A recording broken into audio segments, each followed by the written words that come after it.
बहुत समय पहले की बात है। एक समुद्र के किनारे एक गुरु अपना आश्रम बनाकर रहते थे। हजारों शिष्य उनसे ज्ञान ग्रहण करने के लिए दूर दूर से उनके पास आकर रहते थे। गुरु का ज्ञान देने का तरीका भी बड़ा ही अनूठा था।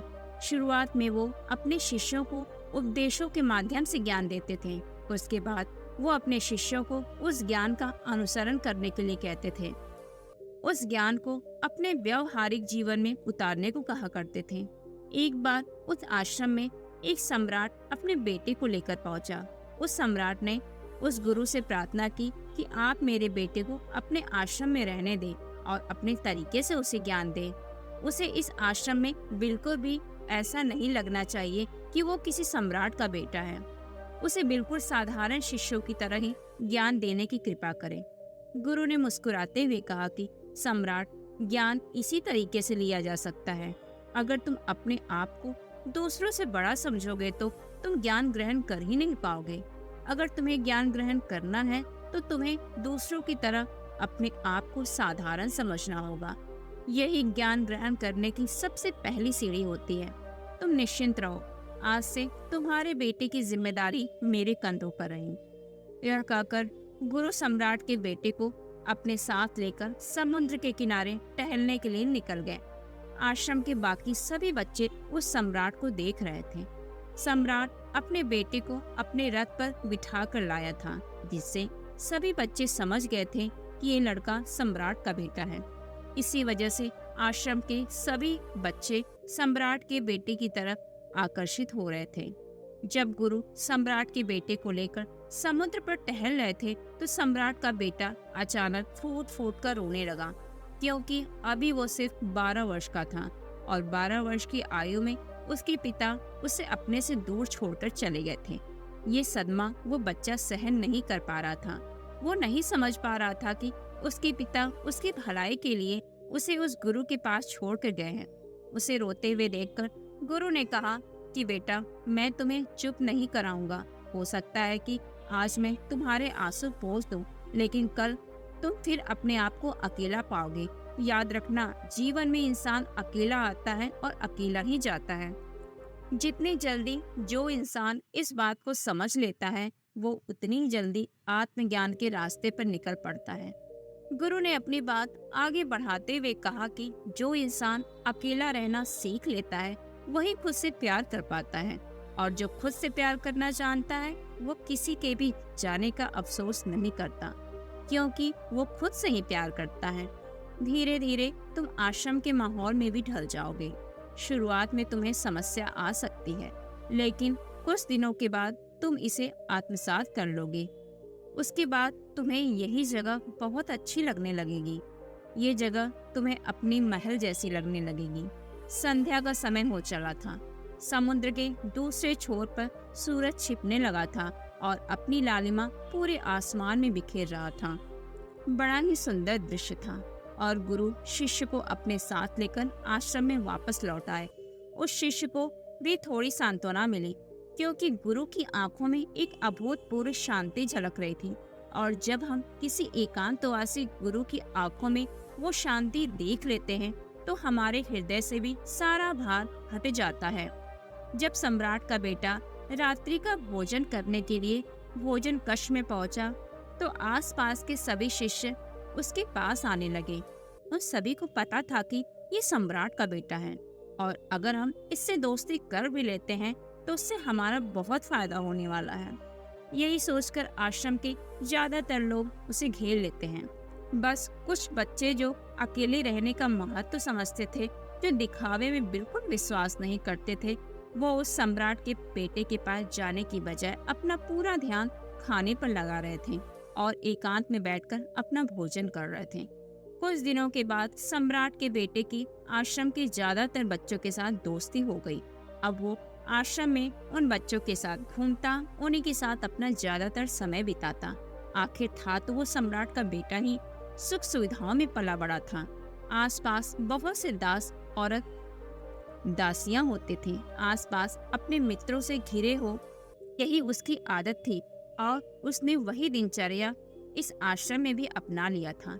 ऐसा नहीं था कि गुरु की ये सब पता नहीं था। पर गुरु उसे अलग तरीके से ज्ञान देना चाहते थे।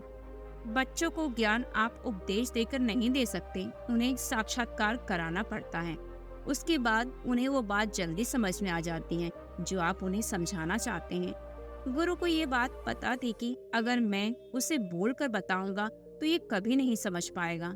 मुझे ऐसे दिखाना पड़ेगा, इसे एहसास कराना पड़ेगा कि अकेले रहने से ही तुम अपनी शक्तियों को जान पाओगे। ये सीख देने के लिए गुरु एक दिन उस शिष्य को अपने साथ एक पहाड़ी की चोटी पर ले गए। पहाड़ी पर पहुंचकर गुरु ने उसे शिष्य से कहा कि अब तुम्हारा ज्ञान पूरा हो चुका है, बस एक आखिरी रात तुम्हें यहाँ पर बितानी होगी। उसके बाद अगले दिन शाम को मैं तुम्हारे राजमहल में तुमको पहुंचा दूंगा। वो बच्चा ये सुनकर बहुत खुश हो गया कि अब मैं वापस अपने राजमहल चला जाऊंगा। फिर से मेरे दास और दासियां, सारी भोग की वस्तु, ये सब मेरे पास होंगी। उस शिष्य ने गुरु से पूछा कि गुरुजी, मुझे आज रात यहाँ पहाड़ी पर क्यों छोड़ रहे हैं? आखिर मुझे कौन सा आखिरी ज्ञान यहाँ से मिलेगा? गुरु ने मुस्कुराते हुए कहा कि यहाँ पर चट्टान के पीछे तुम्हें छिपकर रात बिताना होगा। यहाँ पर रोज रात को एक बाज जाता है, तुम्हें उस बाज को देखना है, बड़े गौर से देखना है, उसकी हर गतिविधि को देखनी है। और उस बाज को देखने के बाद अगले दिन अगर तुम उस बाज की खूबियाँ मुझे बता पाए तो मैं तुम्हें तुम्हारे राजमहल वापस भिजवा दूंगा। और हाँ, सुबह आने से पहले एक बात पर और ध्यान देना, एक चरवाहा यहाँ पर अपनी भेड़ों को चराने के लिए आता है, तुम्हें उन भेड़ों की गतिविधियाँ भी देखनी है। याद रखना, बाज की गतिविधि रात को और भेड़ों की गतिविधि सुबह। अगर तुम दोनों की गतिविधि ध्यान से देखकर मुझे बता पाए तो तुम इस आश्रम से हमेशा के लिए आजाद हो जाओगे, तुम्हारा ज्ञान पूरा हो जाएगा। मैं तुम्हारे पिता को कह दूंगा कि ये बच्चा हमारे आश्रम का सबसे ज्ञानी बच्चा है। ये कहकर गुरु अपने आश्रम में वापस लौट आए और वो बच्चा वहीं पर उस चट्टान के पीछे खड़ा हुआ उस बाज का इंतजार करने लगा। काफी वक्त बीत जाने के बाद वहां पर एक बाज अपने बच्चों के साथ पहुंचा। सम्राट के बेटे ने पूरी रात उस बाज की गतिविधि बड़े ही ध्यानपूर्वक देखी और सुबह होने के बाद जब चरवाहा वहां पर अपनी भेड़ों को लेकर पहुंचा तो उसने एक अभूतपूर्व दृश्य देखा। उसने देखा कि वह बाज भेड़ के एक मेमने को अपने पंजों में दबाकर आसमान में उड़ गया। उसने उस भेड़ के बच्चे का शिकार कर लिया था। ये सारा दृश्य देखकर वो बच्चा आश्रम में वापस अपने गुरु के पास पहुंचा। इससे पहले कि गुरु उससे कुछ पूछते, उसने गुरु को प्रणाम करते हुए कहा कि गुरुदेव, आप आश्रम के सभी बच्चों को यहाँ पर बुला लीजिए। मैं सब लोगों को बताना चाहता हूँ कि मैंने क्या देखा। जब आश्रम के सभी बच्चे वहाँ पर पहुँच गए तो उस सम्राट के बेटे ने कहना शुरू किया कि मैंने अपने जीवन में बहुत से पक्षियों को देखा है, लेकिन बाज उन सभी पक्षियों में सबसे अद्भुत और सबसे अलग होता है। उदाहरण के लिए एक तोता हम सभी ने देखा है। तोता बोलता तो बहुत है लेकिन कभी ऊंचा नहीं उड़ पाता, लेकिन एक बाज जो कि हर समय शांत रहता है वो आकाश को भी छू सकता है। उसमें आकाश को भी छू लेने का सामर्थ्य होता है। जब भी एक बाग अपने लिए शिकार को निश्चित कर लेता है तो वो उसी शिकार पर अपनी नजरें गड़ाए रहता है, चाहे वो कितनी भी ऊंचाई पर क्यों ना हो, चाहे कितना भी बड़ा तूफान क्यों ना आ जाए, लेकिन उसकी नजर हमेशा अपने लक्ष्य पर स्थिर रहती है। आज सुबह जिस बाज को मैंने देखा उसने किसी भेड़ को अपना शिकार नहीं बनाया, बल्कि उस भेड़ के झुंड में से उसने उस भेड़ के मेमने को अपना शिकार बनाया। उस बाज की तरह हमें भी अपना ध्यान अपने एक ही लक्ष्य पर स्थिर रखना चाहिए, चाहे कितनी भी अड़चनें क्यों ना आ जाएं। हमें अपना लक्ष्य स्पष्ट दिखाई देना चाहिए। 10-20 अलग अलग लक्ष्यों में अपनी ऊर्जा बर्बाद करने की बजाय हमें किसी एक लक्ष्य पर पूरी एकाग्रता के साथ ध्यान देना चाहिए। तीसरी बात जो मैंने उस बात से सीखी और जो हम सभी को सीखनी चाहिए वो ये कि बाज कभी भी दूसरे पक्षी के साथ नहीं उड़ता, वो हमेशा आकाश में अकेला उड़ता है। इससे हमें ये सीख लेनी चाहिए कि हमें कभी भी छोटी सोच वाले लोगों के साथ नहीं रहना चाहिए। आखिरकार हम भी वही बन जाते हैं जिनके साथ हम रहते हैं। इसलिए या तो बड़ी सोच वालों के साथ रहो या फिर अकेले रहो, क्योंकि जब हम अकेले रहते हैं तभी हम खुद की ताकत और खुद की कमजोरियों को जान पाते हैं। कमजोरियों को जानकर उनको दूर कर सकते हैं और अपनी ताकत को जानकर उसका सही इस्तेमाल भी कर सकते हैं। लेकिन ये तभी संभव होगा जब हम अकेले रहना सीखेंगे। चौथी सीख जो हमें उस बात से लेनी चाहिए कि एक बार हमेशा अपनी सीमाओं से ऊपर उठकर उड़ता है। जब तूफान आता है तो हर एक पक्षी अपने घोंसले की तरफ भागता है, खुद को छुपाने की जगह ढूंढता है, लेकिन बाज ऐसा कुछ भी नहीं करता। वो खुद की सीमाओं को तोड़कर बादलों से भी ऊपर उड़ने का प्रयास करता है। हवाएं उसे थपेड़े मारती हैं, पंख उसके बाहर हो जाते हैं, पानी और धूल की वजह से उसे कुछ भी दिखाई नहीं देता, लेकिन वो फिर भी आसमान की तरफ उड़ता रहता है और अंततः बादलों से भी ऊपर निकल जाता है और वहाँ तब तक उड़ता रहता है जब तक मौसम ठीक नहीं हो जाता। अपनी सीमाओं को सिर्फ इसलिए तोड़ पाता है क्योंकि वो समस्या के आने पर उससे घबराता नहीं है, उससे डर कर बचने का प्रयास नहीं करता, बल्कि एक सकारात्मक नजरिए के साथ उसका सामना करता है। जीवन में चाहे कितनी भी अड़चने क्यों ना आए, हमें उन अड़चनों से लड़ना चाहिए, ना कि उनसे डरना चाहिए। कहीं छुपकर न बैठना चाहिए। बहादुर तो वो लोग होते हैं जो तूफानों से टकरा जाते हैं। कायर तो अपने घर में, अपने घोंसले में अपनी जगह ढूंढकर बैठ जाते हैं। पांचवी बात जो हमें एक बात से सीखना चाहिए कि बाज कभी भी अपने घोंसले में घास के कोमल तिनके नहीं रखता। जो तिनके एक कोमल होते जाते हैं वो उन्हें निकालकर फेंकता रहता है। उसी तरह चाहे कितनी भी आरामदायक जिंदगी आपको मिली हो, लेकिन उस आराम से ऊपर उठकर अपने आलस्य को तोड़कर जीवन में मेहनत करते रहना चाहिए। जीवन में पसीना बहाना चाहिए, शारीरिक मेहनत करनी चाहिए।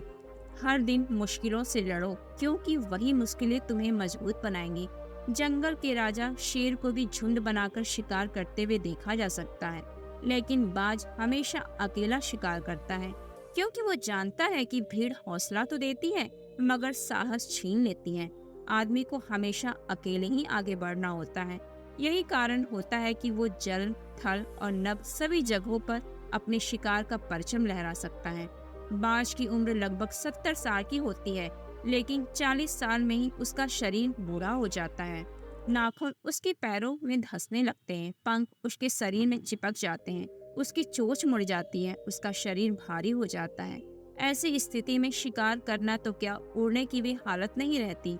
ऐसे में उसके पास सिर्फ दो ही विकल्प होते हैं।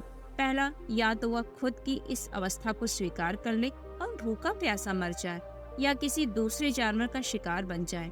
और दूसरा विकल्प ये होता है कि वो 6 महीने एक बहुत ही दर्दनाक प्रक्रिया से गुजरे और खुद को फिर से पहले जैसा मजबूत बना ले।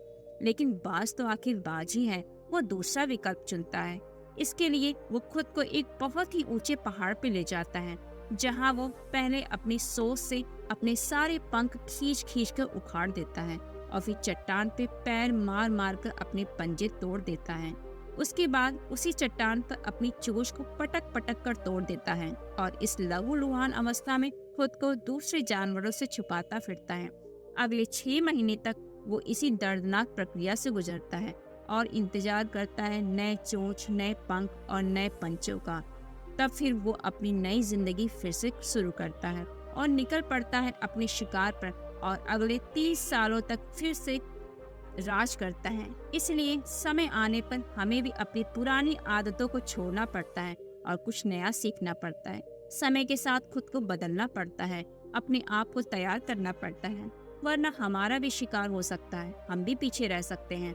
इसके बाद सम्राट के बेटे ने भेड़ों की विशेषता बताते हुए कहा कि भेड़ हमेशा झुंड में चलती हैं।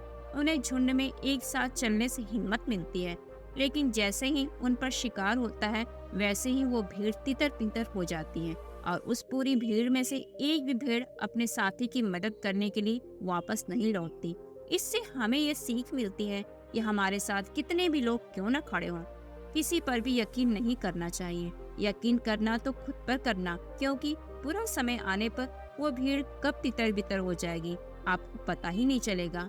गुरु को प्रणाम करते हुए सम्राट के बेटे ने अपने गुरु से कहा कि गुरुदेव, अगर मुझसे कोई सीख रह गई हो तो कृपया करके आप बताने की कृपा करें। गुरु ने सभी बच्चों को संबोधित करते हुए कहा कि ये सभी बातें जो अभी इस बच्चे ने बताई हैं सब सही हैं, लेकिन ये सारी खूबियाँ आप लोगों में तभी पैदा हो पाएंगी जब आप अकेले रहने का अभ्यास करेंगे। आपने देखा होगा कि बाज कभी भी दूसरे पक्षी के साथ नहीं रहता, ना ही किसी के साथ अपनी जोड़ी बनाता है। वो आसमान में अकेला उड़ता है और अकेला उड़ने की वजह से अपनी ताकत और अपनी कमजोरियों को जान पाता है। इसके बाद गुरु ने अपनी बात खत्म करते हुए कहा कि मैं आज रात इस सम्राट के बेटे को इसके राजमहल छोड़ने के लिए जा रहा हूँ, क्योंकि इसके सीख यहाँ पर पूरी हो गई है। और ये कहकर गुरु उस सम्राट के बेटे का हाथ पकड़कर राजमहल की तरफ रवाना हो गए और बाकी के सभी बच्चे उन्हें पीछे से जाते हुए देखते रहे। तो दोस्तों, आज की हमारी कहानी आपको कैसी लगी कमेंट बॉक्स में लिखकर हमें जरूर बताइए तथा अपने दोस्तों को शेयर करना ना भूलें। हमारा वीडियो अंत तक सुनने के लिए आपका दिल से शुक्रिया।